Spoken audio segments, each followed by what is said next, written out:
Hi అండి, అందరికీ నమస్కారం. Welcome to mom's food eating kids. పిల్లలకి పెద్దవాళ్ళకి అందరూ ఎంతో ఇష్టంగా తినే స్నాక్ రెసిపీ చెక్కల్ని చూపించబోతున్నానండి.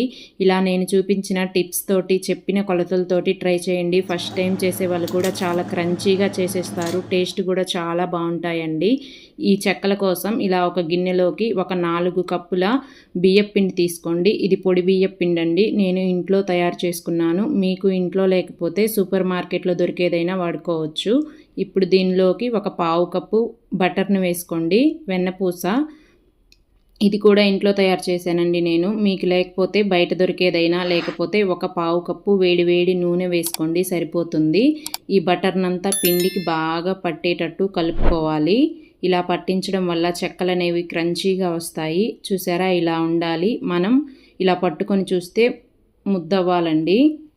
ఈ చెక్కల్లోకి మసాలా కోసం నేను ఇక్కడ ఒక చిన్న అల్లం ముక్క, ఒక 15 వెల్లుల్లిపాయలు, ఒక 5-6 పచ్చిమిరపకాయలు, ఒక ఉల్లిపాయ తీసుకోండి. టేస్ట్ చాలా బాగుంటుందండి ఉల్లిపాయ వేయడం వల్ల. మీకు ఇష్టం లేకపోతే స్కిప్ చేయండి. ఇప్పుడు ఒక మిక్సీ జార్లోకి 1 టేబుల్ స్పూన్ ధనియాలు, వెల్లుల్లిపాయలు, అల్లం, పచ్చిమిర్చి వేసుకొని కొంచెం కోర్స్గా గ్రైండ్ చేసుకోండి.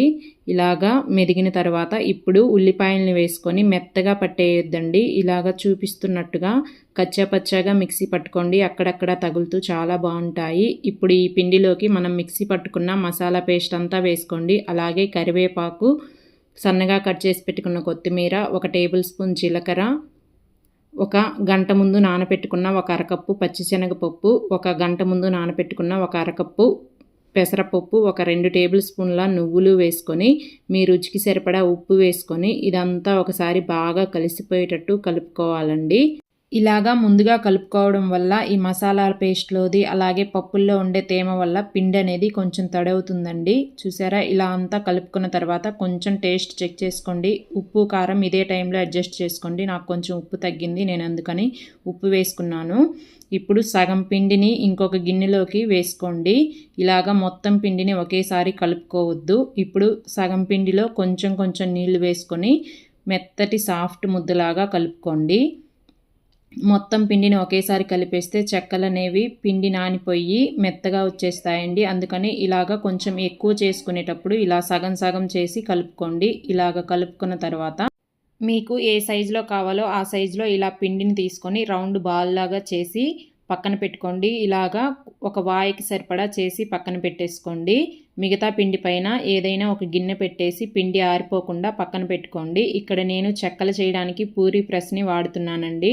దీనిపైన ఒక కాటన్ క్లాత్ని తడిపి వేసుకోండి. ఇప్పుడు మనం తయారు చేసి పెట్టుకున్న పిండి ముద్దను తీసుకొని పైన క్లాత్ ఇలా వేసేసి ప్రెస్ చేయండి. అంతేనండి, చెక్కలు అనేవి సింపుల్గా ఇలాగా వస్తాయి. ఇప్పుడు ఈ మందంలో చేసుకొని పక్కన పెట్టుకోండి.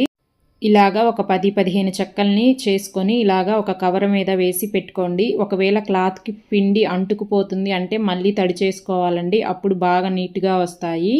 ఇలాగ చేసుకున్న వాటన్నిటిని ఇలా కవర్ పైన వేసి పెట్టుకోండి. ఇప్పుడు డీప్ ఫ్రైకి సరిపడా ఆయిల్ పెట్టుకోండి. ఆయిల్ ఇలా బాగా హీట్ అయ్యాక మంటని సిమ్లో పెట్టేసి మనం తయారు చేసి పెట్టుకున్న చెక్కలన్నిటినీ ఇలా నిదానంగా ఆయిల్లో వదులుకోండి.